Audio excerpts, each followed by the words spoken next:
Lupe, ¿quién les habla? Siguiente. Bueno, la tabla de contenido es la definición y patogenia, luego los pacientes trasplantados, neutropénicos y con coлагenopatías. Siguiente. Bueno, para empezar, de manera general se define la infección como la presencia y multiplicación del microorganismo en los tejidos del huésped, o dicho de otra manera, es un proceso causado por la invasión de tejidos, fluidos o cavidades del organismo, normalmente estériles, por microorganismos patógenos que van a ser combatidos por la respuesta inmune. Pero en pacientes inmunodeprimidos, las infecciones son procesos infecciosos invasivos producidos por gérmenes habitualmente no patógenos o patógenos, pero con un grado de virulencia que supera lo habitual en los huéspedes normales. Y estas infecciones se presentan con mayor gravedad en los inmunodeficientes, siendo una causa principal de morbilidad y mortalidad. Siguiente. Tenemos a los tipos de inmunodeficiencia, tenemos a las inmunodeficiencias primarias, que son entidades clínicas que definen su déficit inmunológico casi siempre por un defecto genético que afecta de diversas maneras los mecanismos defensivos de quien las padece. En cuestión a las inmunodeficiencias secundarias, son aquellos cuyo defecto inmunológico es producido por la acción de un germen, por ejemplo, podemos tener acá el VIH, o también puede ser por medicamentos inmunosupresores como los corticoides y entre otros, o bien también por enfermedades como neoplasias, diabetes, colagenopatías, cirrosis, entre otras. Y en cuestión a las inmunodeficiencias fisiológicas, son las que se presentan en los estadios extremos de la vida, es decir, en los neonatos y ancianos, o también puede ocurrir en el embarazo. Siguiente. Ahora, con respecto a la patogenia de las enfermedades infecciosas, primero empezaremos con los factores dependientes del microorganismo. Como sabemos, la infección es un proceso que se va a desarrollar en varias etapas. Primero, la adherencia del microorganismo a la superficie epitelial. Aquí, tras la entrada del patógeno, se produce la unión mediante moléculas del patógeno denominadas adhesinas, ¿no? Que van a incluir a la lectina, a las fimbrias, a los glucosaminoglicanos, entre otros, y estos se van a unir a receptores específicos en la célula del huésped, que acá incluye a los glucosaminoglicanos, integrinas, moléculas de adhesión, y entre otros. Luego tenemos a la multiplicación tras la entrada. En caso de los virus, transcriben o traducen su material genético, y para las bacterias y hongos se requieren condiciones nutricionales específicas que se encuentran en su entorno o lo van a sintetizar. Luego tenemos a la colonización y escape de las defensas naturales o innatas del huésped. Aquí este es el caso de la acción de los fagocitos. Por ejemplo, algunos microorganismos presentan una cápsula antifagocítica y otros producen hemolicinas o leucodicinas que destruyen a los fagocitos, y algunos interfieren en la respuesta del huésped, alterando los mecanismos de reconocimiento del sistema inmune. Y luego tenemos a la invasión tisular y daño tisular, y luego a la extensión o diseminación a otros lugares distintos de la entrada. Y en el caso de las enfermedades infecciosas, es la transmisión a otros huéspedes. Siguiente. Luego tenemos a los que son a los factores del huésped, que vendría a ser la respuesta defensiva del huésped, es decir, la respuesta inmune a la infección que se da a través de una serie de células y moléculas que reconocen las estructuras de los microorganismos y van a responder con una variedad de mecanismos efectores consistentes en acciones celulares, por ejemplo, la fagocitosis, o moleculares que destruyen a los patógenos. Entonces, según sea el tipo de receptor, es decir, la capacidad de reconocimiento de estructuras microbianas y los mecanismos efectores, se van a dividir en respuesta inmune innata y respuesta adaptativa. En cuestión a la respuesta innata, o también llamada natural, representa un mecanismo defensivo precoz capaz de controlar e incluso a veces erradicar las infecciones antes que la inmunidad adaptativa se active. En cuestión a los componentes de la inmunidad innata, son la barrera mucocutánea, es decir, tenemos acá a la piel, al tracto respiratorio, gastrointestinal. Otro componente son las células fagocitarias y una serie de factores solubles como factores de complemento las proteínas también de fase aguda, interferones, entre otros. Ahora, en cuestión a la respuesta inmune adaptativa, es una respuesta altamente específica, ya que diferencia estructuras muy definidas y específicas de los microorganismos que se van a desarrollar tras la exposición al antígeno. Además, la respuesta adaptativa va a comprender a los linfocitos T y B y sus productos de secreción a los anticuerpos, perforinas y citoquinas. Y de acuerdo a ellos se van a dividir en inmunidad humoral y inmunidad celular. En cuestión a la inmunidad humoral, es llevada a cabo por los anticuerpos producidos por las células B, que es eficaz frente a las infecciones extracelulares. En caso de la inmunidad celular, está compuesta por las células T efectoras y células T citotóxicas, que eliminan fundamentalmente patógenos intracelulares. Siguiente. Aquí tenemos a los principales huéspedes inmunocomprometidos. Aquí podría ser a los neonatos, a los adultos mayores, a pacientes oncohematológicos, a pacientes trasplantados, a pacientes que han recibido quimioterapia o radioterapia o alguna enfermedad de injerto huésped, pacientes que reciben tratamientos con corticoterapia crónica o drogas inmunosupresoras, pacientes con enfermedades endocrinológicas, con enfermedad renal crónica o con hepatopatía crónica como la cirrosis o enfermedades del tejido conectivo. Siguiente.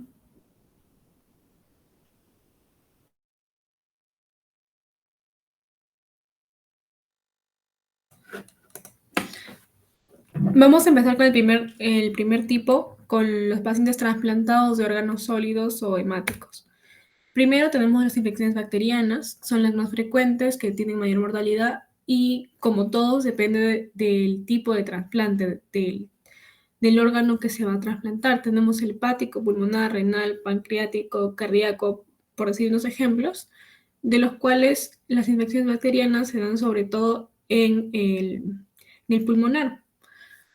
Tenemos factores de riesgo que podemos dividir en preoperatorio, intraoperatorio y postoperatorio. En el preoperatorio podemos tener a la diabetes mellitus, que es uno de los principales, a infecciones bacterianas activas previas, creatinina elevada, un receptor que venga de UCI, un retrasplante que tenga un infarto pulmonar reciente, empleo de asistencia ventricular mecánica en el trasplante cardíaco, hipertensión pulmonar en el trasplante pulmonar, bilirrubina mayor de 12.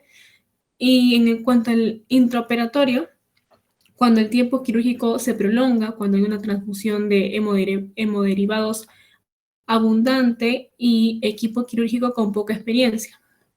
En cuanto al postoperatorio, podemos dividirlo según el periodo y el mes.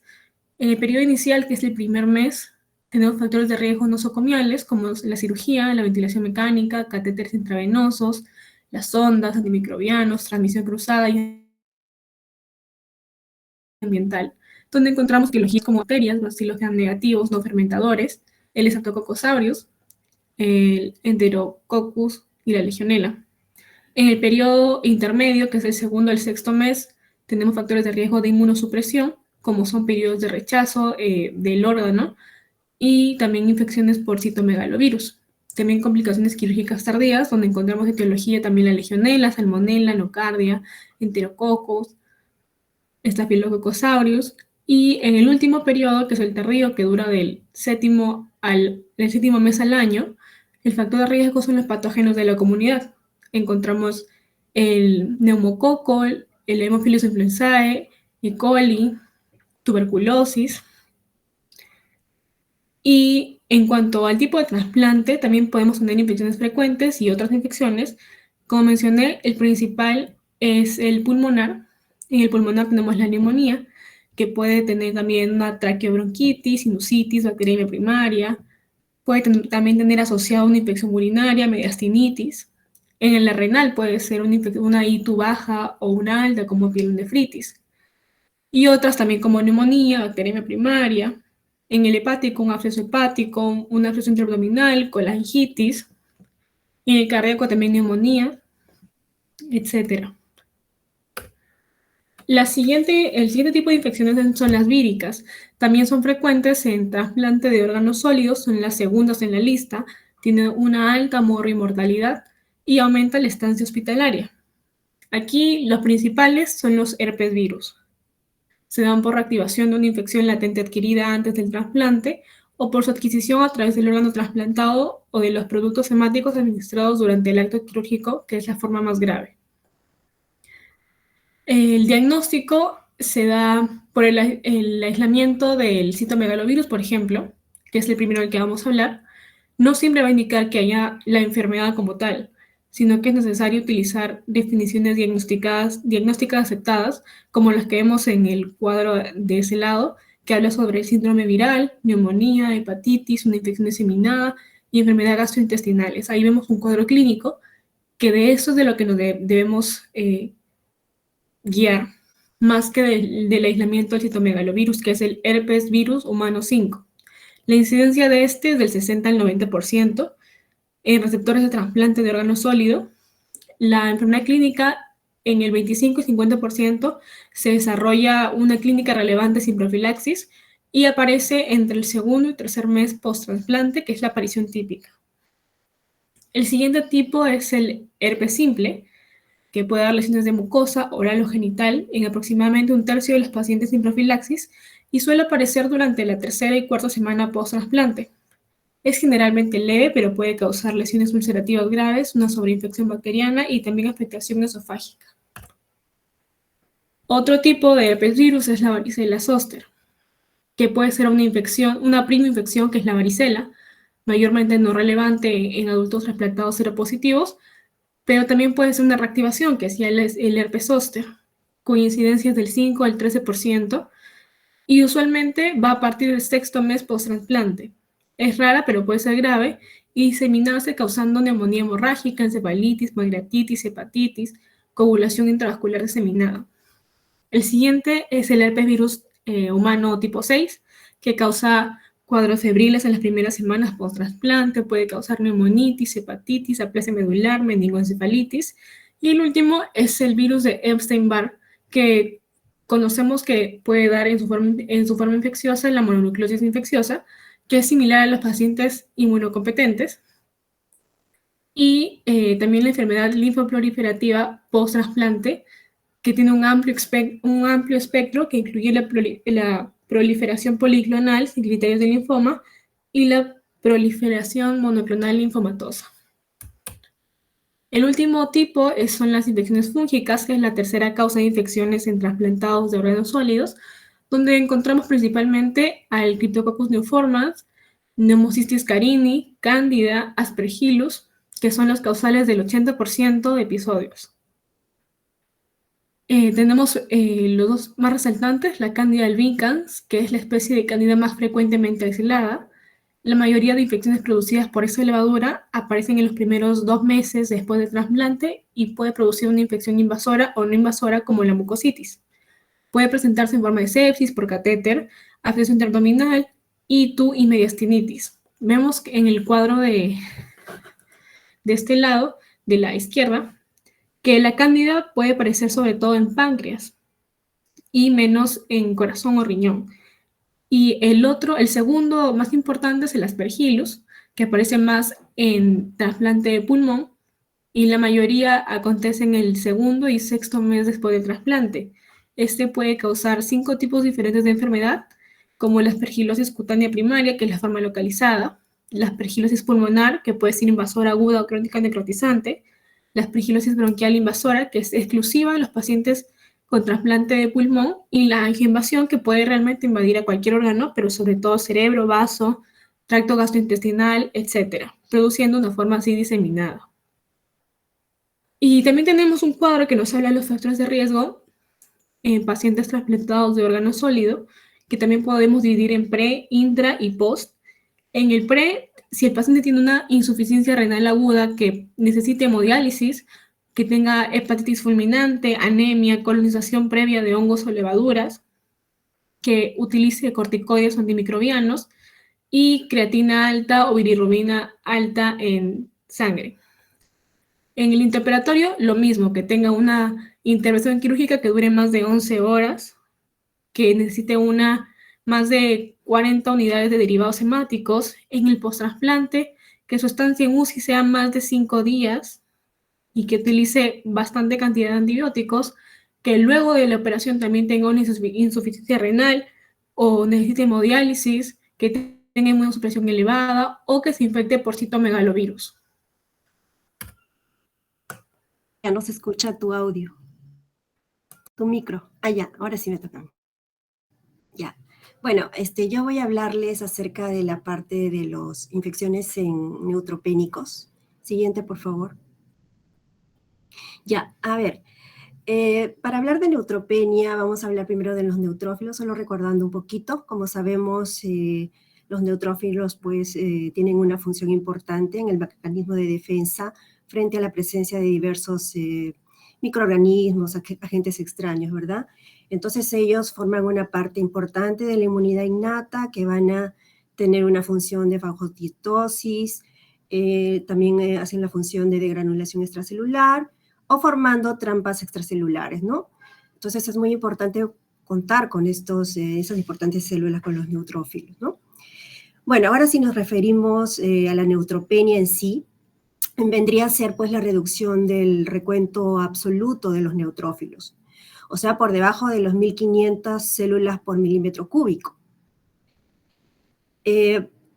Ahora, en qué pacientes va a ocurrir esto, ¿no? En los pacientes con mayor riesgo van a ser pues, los pacientes con leucemia aguda, pacientes que han sido tratados en quimioterapia, en radioterapia. También los pacientes con anemia plástica, que ven reducidas todas sus células de la médula ósea. Y los pacientes en los primeros 30 días de trasplante, ¿no? Como ya lo mencionó también, lo del trasplante Valeria. Bueno, estas son las primeras poblaciones de riesgo y en ellos vamos a encontrar usualmente neutropenia. Siguiente, por favor. Pero para hablar en sí también de neutropenia, no solo vamos a basarnos en el recuento pues absoluto, ¿no? Porque también debe primar el criterio clínico, porque muchos de los pacientes oncológicos, en este caso si hablamos de los oncohematológicos, pueden tener un alto riesgo de presentar infección a pesar de tener un conteo de neutrófilos normales, ¿no? ¿Por qué? Porque va a haber en ellos, podemos encontrar alteraciones cualitativas, ¿no? Es lo que se va a llamar neutropenia funcional. Entonces, eso también hay que tener en cuenta, la parte clínica.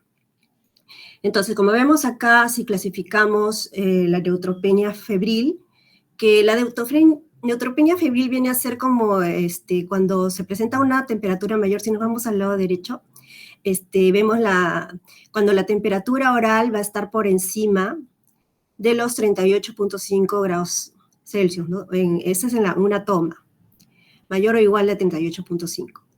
O cuando la temperatura oral va a ser igual o mayor de 38 grados cuando se realizan 2 tomas dentro de la primera hora. Entonces, allí se va a considerar como neutropenia febril.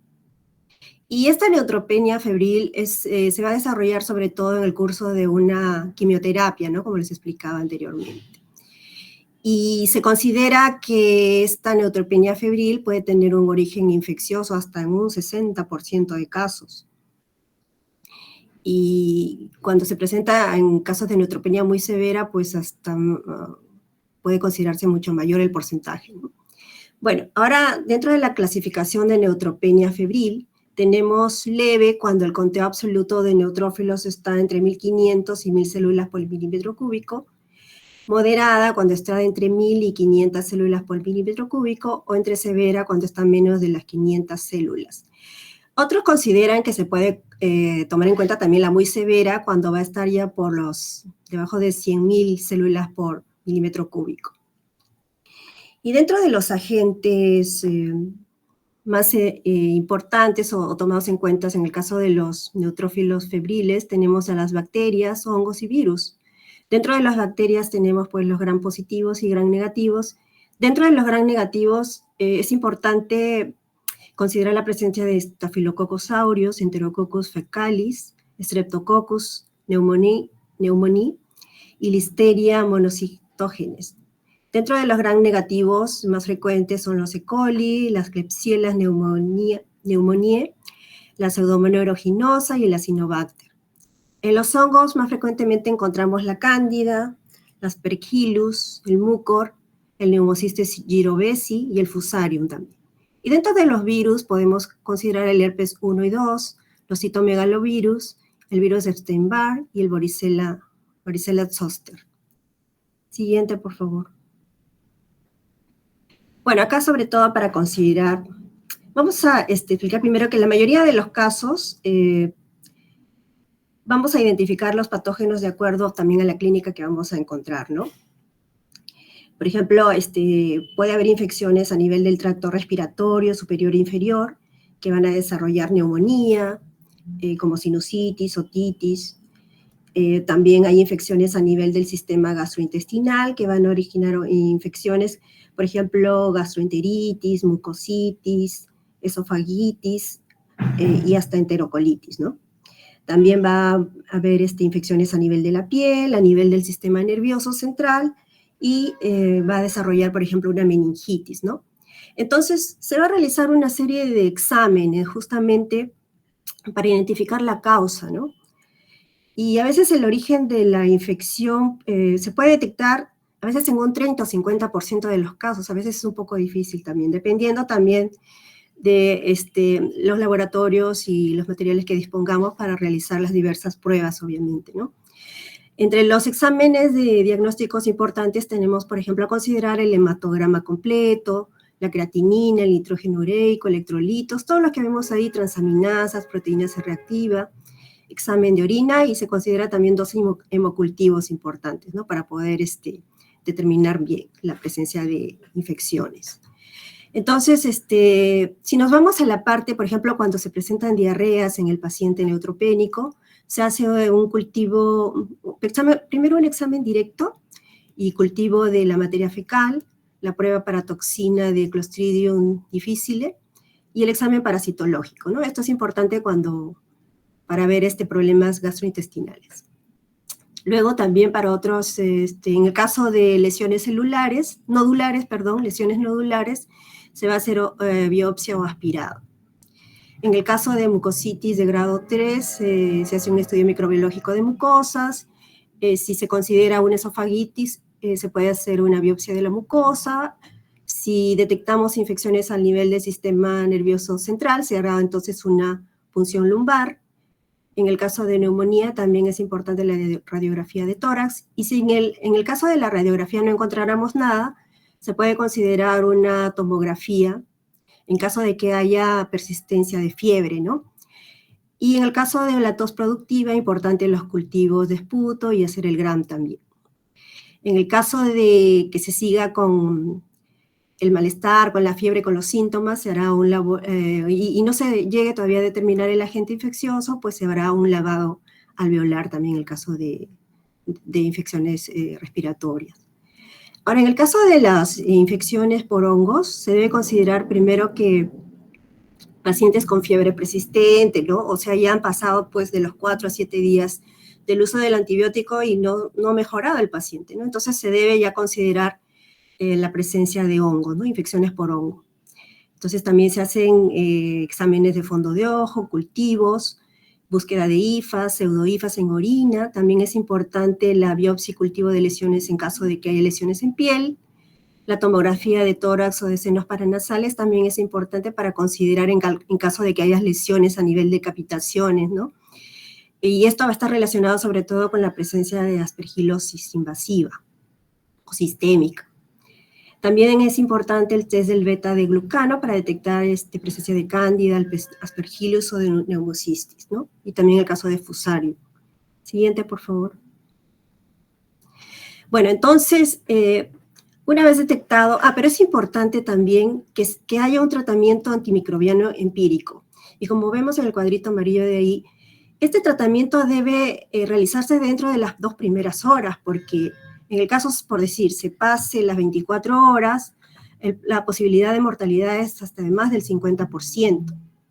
Si se pasa más de 48 horas, entonces la mortalidad es de un riesgo de más del 80%, ¿no? Entonces es, por tanto, importante también en este caso realizar el tratamiento empírico.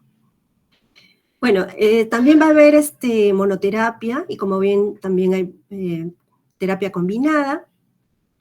Como podemos ver allí, en el caso de la monoterapia, la piperacilina, ceferepime, imipenem, meropenem, doripenem. En el caso de la combinación, bueno, tenemos diversos aminoglucósidos. Bueno, son ahí varios, como pueden ver en la lista. Luego tenemos también el uso de metronidazol para el caso de microorganismos anaeróbicos. La vancomicina, en este caso se usa para los gram positivos, las neumococos, etcétera, ¿no? El linezolid se usa para fascium, y el aciclovir en el caso de infecciones herpéticas, ¿no?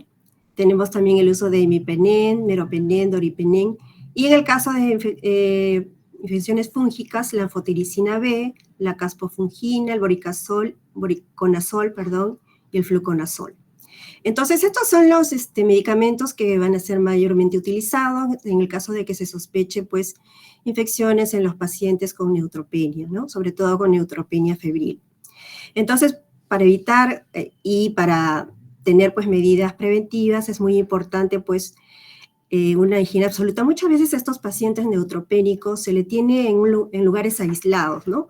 Y es por eso que se toma en cuenta mucho la parte aséptica, la higiene de manos. Entonces hay que tener mucho cuidado con el uso de todas las medidas profilácticas o medidas de prevención, de barrera, para evitar, pues, que haya un mayor contagio, ¿no? Entonces se tiene mucho cuidado con estos pacientes neutropénicos. También se realizan las profilaxis antiinfecciosas para este caso, ¿no? Creo que ahí acabé mi parte. Siguiente, por favor.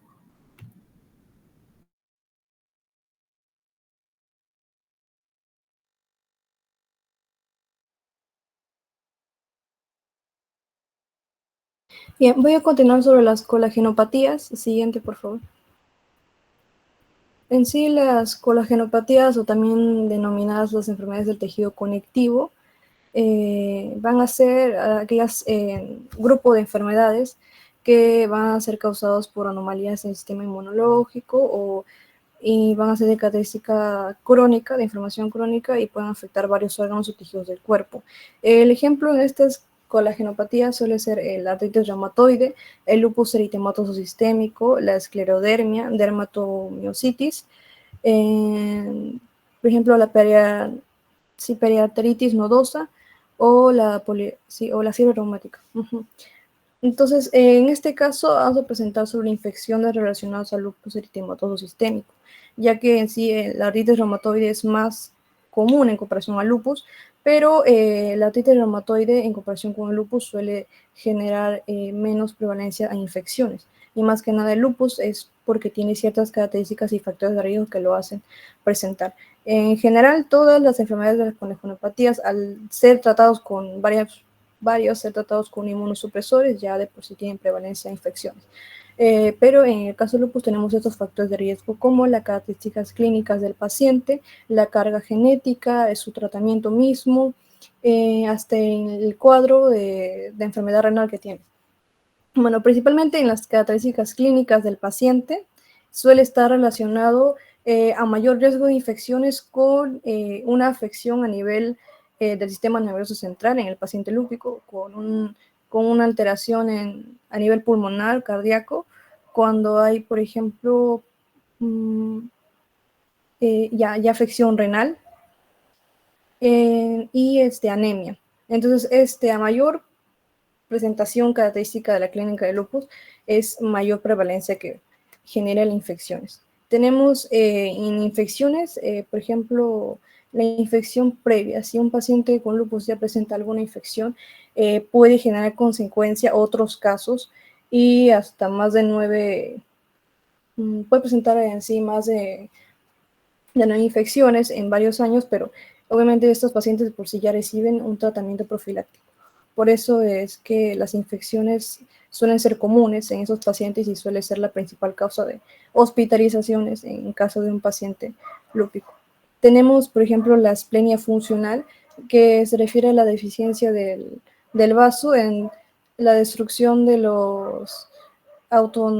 más bien de la acumulación de los autoanticuerpos en sí. Esta es otra característica como factor de riesgo. Luego tenemos lo que es la enfermedad renal del paciente en sí, como otro factor de riesgo, aparte de que justamente ya los factores de por sí de la albúmina y la creatinina disminuyendo, son factores que predisponen a la disminución de la autoinmunidad del paciente, incluyendo aquellos pacientes que tienen reemplazo renal ya con diálisis y tienen catéteres, ya es otro factor inclusive para generar ciertas infecciones. Siguiente, por favor. Luego, continuando con los factores de riesgo ya genéticos, tenemos, por ejemplo, las alteraciones del sistema de complemento y el déficit de lectina ligando de manosa. En cuanto a las alteraciones del sistema de complemento, hay ciertos pacientes en los cuales ya tienen esta alteración genética de generación de autoanticuerpos hacia ciertos complementos. La mayoría de estos pacientes suele generarse hacia el complemento C1, pero se ha relacionado que si generan deficiencia de C3, C5 y C9, suelen estar relacionados a la predisposición de enfermedad meningocócica. En cuanto al déficit de leptina ligando de manosa, en sí, la leptina ligando de manosa va a ser una proteína que se va a unir a la pared bacteriana y así cuando se una va a generar la activación de complemento. Entonces, cuando hay un déficit en los pacientes lúpicos, un déficit de esta proteína, no va a activar el factor de complemento y no va a generar la respuesta inmune. Entonces, por eso es que justamente por los factores genéticos es que hay una inmunosupresión. Tenemos otro factor de riesgo, que es el tratamiento. El tratamiento mismo de los pacientes con lupus, tenemos y los inmunosupresores, en el caso de los agentes citotóxicos, tenemos la ciclofosfamida, la azatioprina y el mofetil micofenolato. La ciclofosfamida está relacionada más que nada no tanto las dosis, sino el uso de la ciclofosfamida está relacionado a generar infecciones como herpes zóster o neumocistis girovecii, mientras que el mofetil micofenolato, dependiendo de la dosis, si es una dosis elevada, hay mayor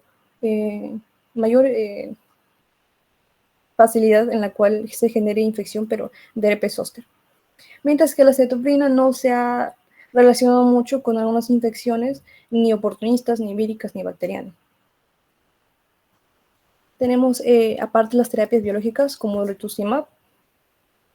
En sí, el rituximab tampoco va a generar tantas infecciones, consecuencias de infecciones, porque su mismo mecanismo de acción permite hacer daño hacia los autoanticuerpos y no a los anticuerpos. Entonces, sí tiene pocas reacciones adversas y de las pocas que hay se generaría, digamos, pancitopenia e infecciones oportunistas.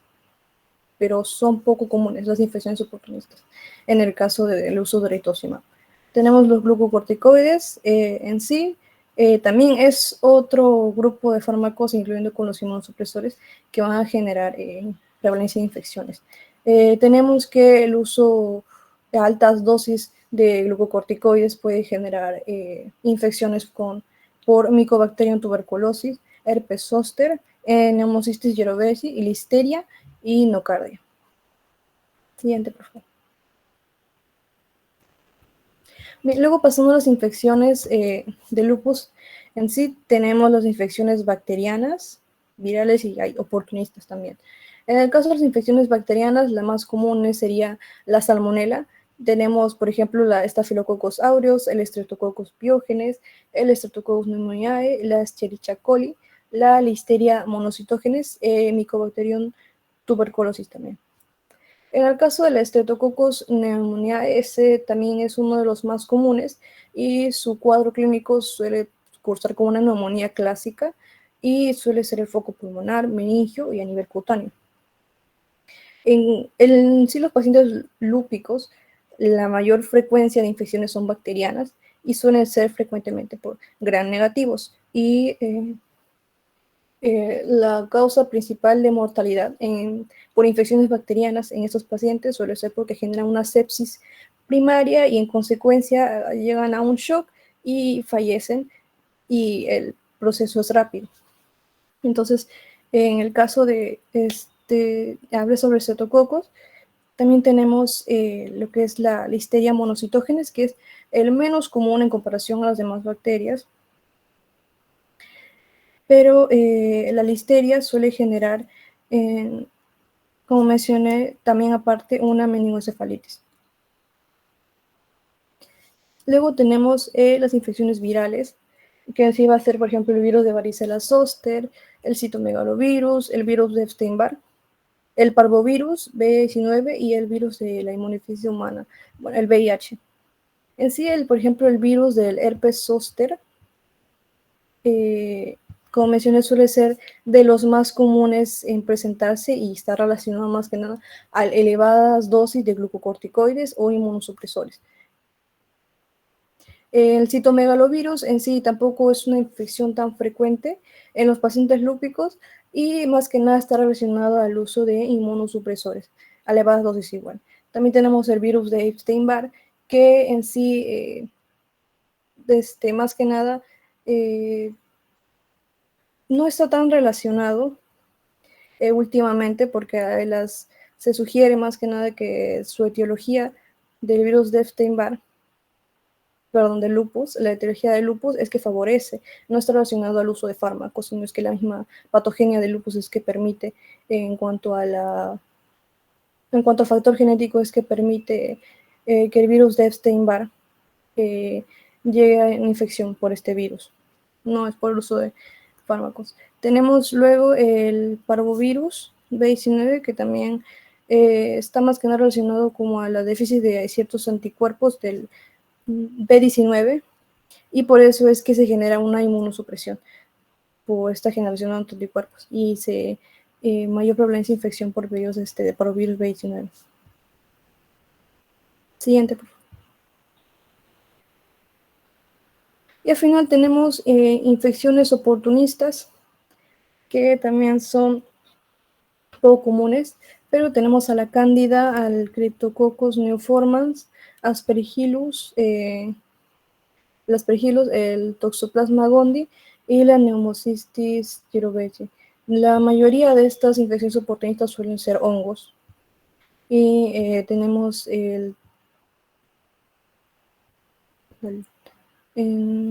sí, la mayoría suelen ser hongos. Entonces, en el caso de los pacientes con más relacionados a infecciones fúngicas son por altas dosis de más que nada glucocorticoides. Luego tenemos en sí los pacientes que ya al ver ya la gran cantidad de posibles infecciones que puedan tener los pacientes lúpicos y relacionado con su tratamiento más que nada, y algunos por la etiología, se suele dar profilaxis antimicrobiana principalmente al TBC y al Pneumocystis jirovecii. En el caso del TBC, la Sociedad Torácica Americana recomienda iniciar una terapia de TBC en personas con tratamiento inmunosupresor, como la aplicación de 15 miligramos de prednisona por más de un mes. En el caso de pacientes con neumocistis, en sí se utilizan la ciclofosfamida y corticoides, pero se tiene que utilizar también el más usado, más bien es el clotimoxazol, que es el trimethoprim sulfametoxazol, 3 veces a la semana, o es incluso pentamina, porque hay pacientes en sí que presentan una alergia a las sulfas. Más o menos el 30% de los pacientes lúpicos presentan alergia a sulfos, entonces nosotros podemos usar pentamidina como un reemplazo a este. Y en el caso de, aparte de profilaxis antimicrobianas, también se cuenta en sí las vacunas para profilaxis en caso de infecciones oportunistas, las vacunas de la difteria o otro tipo de vacunas para ciertas enfermedades ya de por sí como profilaxis. Eso sería todo. Siguiente.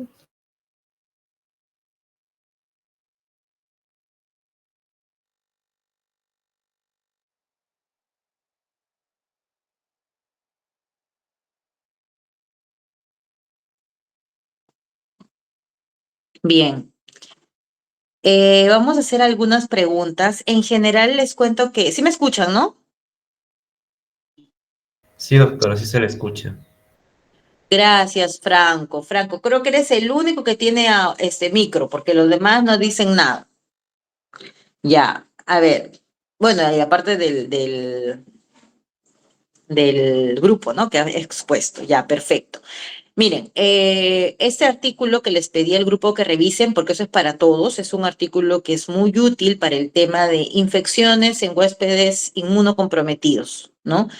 Porque es un artículo que se los pase que se los pase al grupo, en donde, claro, no está muy desarrollado, son pocas hojas, creo que son 5 hojas, creo, y está todo bien sintetizado, pero sí sería bueno que ustedes lo revisen, porque en base a eso es lo básico que deben de saber para compromisos o huéspedes inmunocomprometidos y qué agentes etiológicos pueden generar infecciones en estos huéspedes.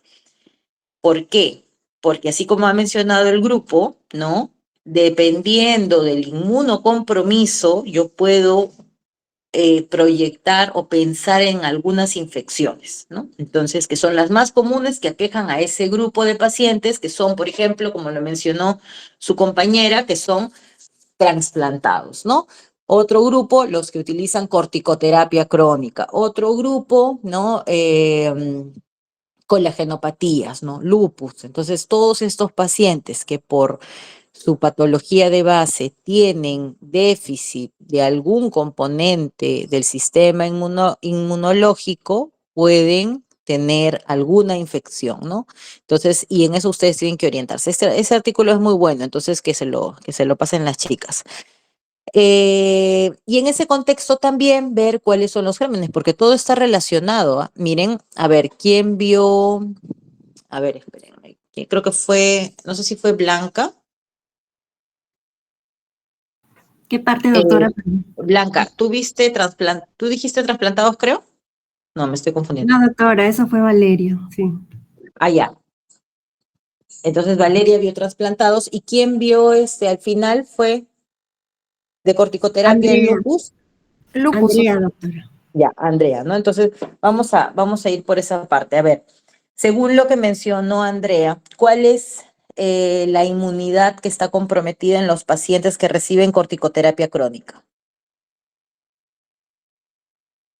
A ver, vamos a preguntar. Esperen, no le soplen, chicas, no le soplen. A ver, vamos a ver acá. Ay, espérenme para ver el resto. A ver, Jesús creo que la vez pasada también respondió, ¿no? A ver, Jesús, ¿cuál es la inmunidad que está comprometida en los pacientes que reciben corticoterapia crónica? Doctora, buenos días. ¿La inmunidad celular se refiere? Muy bien, inmunidad celular. Muy bien, muy bien. ¿Y los pacientes trasplantados?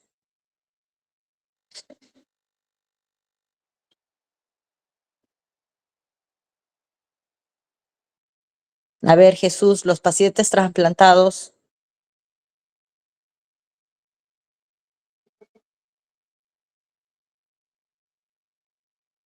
Hola. Sí, doctora, pero en los trasplantados también no estaría involucrada la celular y la humoral.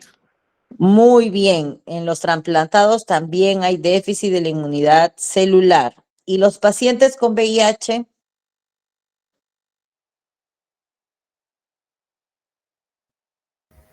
Celular, doctora. Muy bien, celular, ¿no?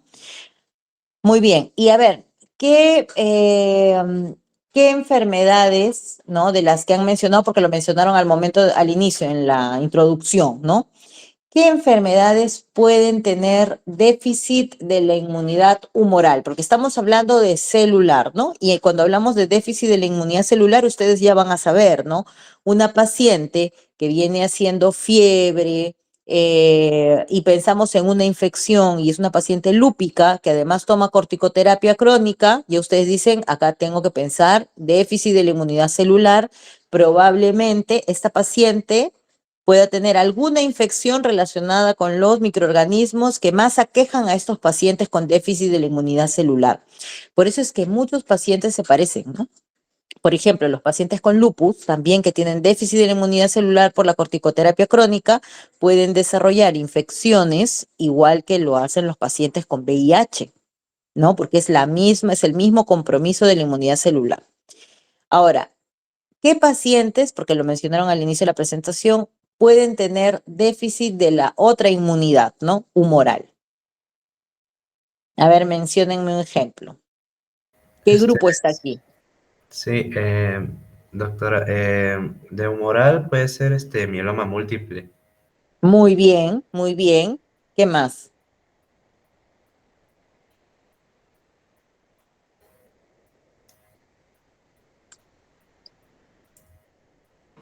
Leucemia y linfoma, doctora. Muy bien. Leucemias, ¿no? Ahí están los linfomas también. Ahí están también las esplenias, ¿no? Los pacientes esplenectomizados, por ejemplo, ¿no? ¿Y por qué es importante que ustedes sepan esto? Porque cuando ustedes han visto, si hemos visto alguna o hemos respondido a alguna interconsulta en oncología, ¿no? O en cirugía, en donde tenemos pacientes, por ejemplo, que por algún accidente automovilístico han sido esplenectomizados, generalmente, ¿para qué llaman a infectología? Para que nosotros indiquemos el esquema de vacunación. ¿Y por qué vamos a indicar este esquema de vacunación? ¿Y por qué es necesario que nuestros pacientes con déficit de la inmunidad humoral reciban esquemas de vacunación completos? ¿Por qué? Porque los principales gérmenes que afectan a estos pacientes son lo mencionaron también las chicas. ¿Qué gérmenes son? Este, ¿cómo se dice? Hemófilos influenzae. Muy bien, todos los encapsulados, ¿no? Entonces Sí, ahí ustedes se acuerdan, neumococo, tenemos vacuna para neumococo, ¿no? ¿Y a quiénes vacunamos para neumococo? Pacientes que, por ejemplo, ese paciente que tuvimos hace poco del accidente automovilístico que fue esplenectomizado, había que vacunarlo, ¿no?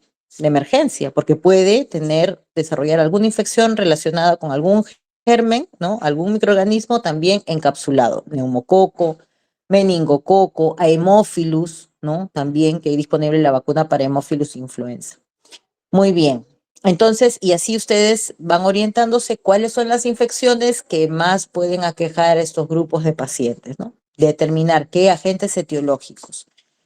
Y lo otro que mencionó, esto creo que sí fue Blanca, con relación a las neutropenias. Miren, como bien lo ha mencionado, ¿no?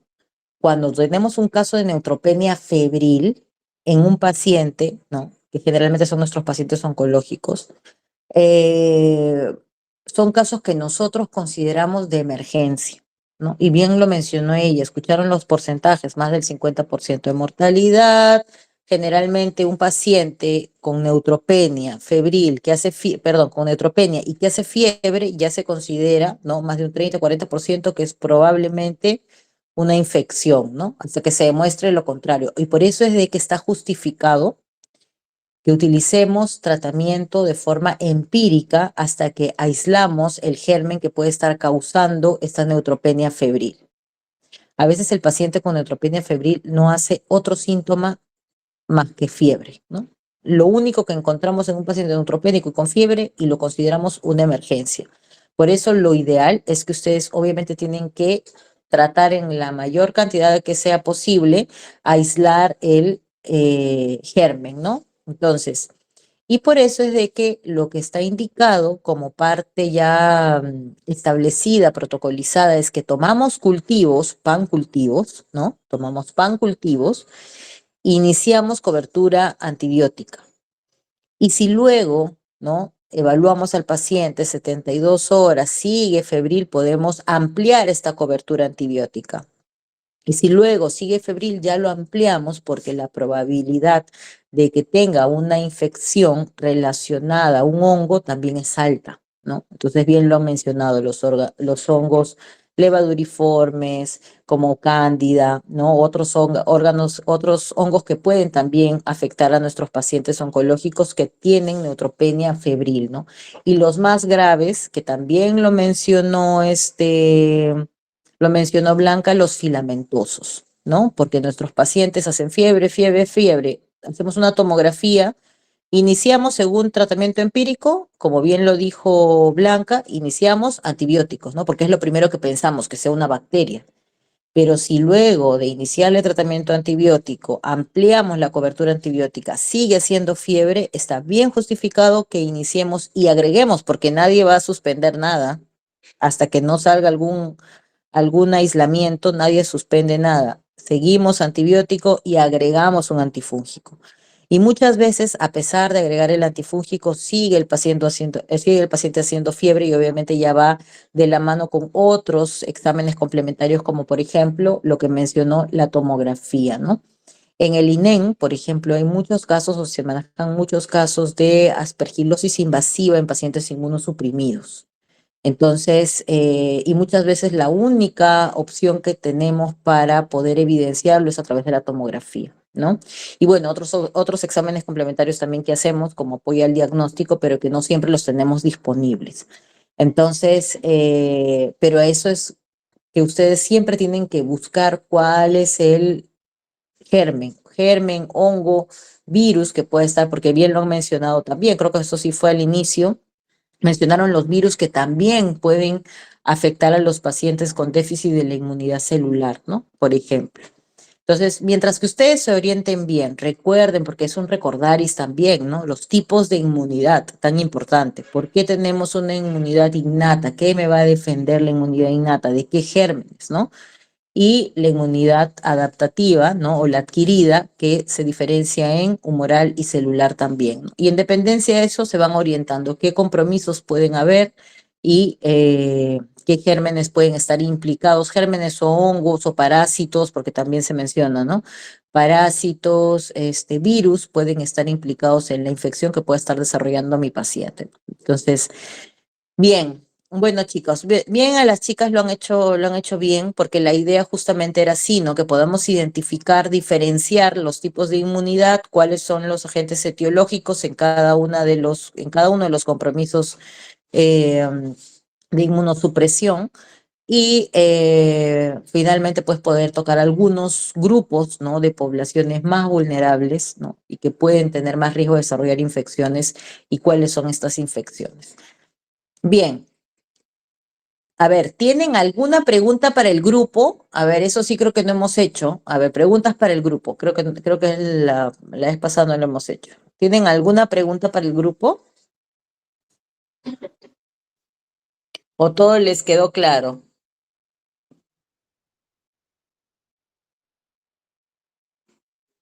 A ver, ¿quién conozco de aquí?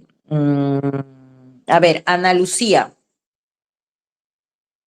Sí, doctora. Ana Lucía, ¿cómo estás? ¿Tienes alguna pregunta para las doctoras? ¿Tienes alguna pregunta? No, doctora, todo claro. Ah, ya, 20 se van a sacar en su examen entonces. Ya. A ver, vamos a preguntarle a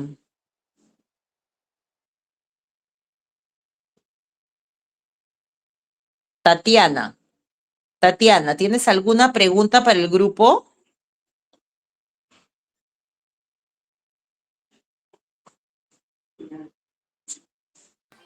¿Se me escucha, doctora? Ay, Sí.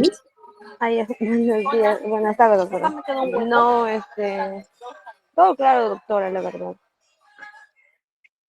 Ya, está bien. Entonces, bueno, vamos a felicitar al grupo, está bien. Todo les ha quedado claro, bueno, esperemos. Ya. Bueno, chicos, ya, vamos a dar por cerrada la clase de hoy, ¿ok? Cuídense, nos vemos.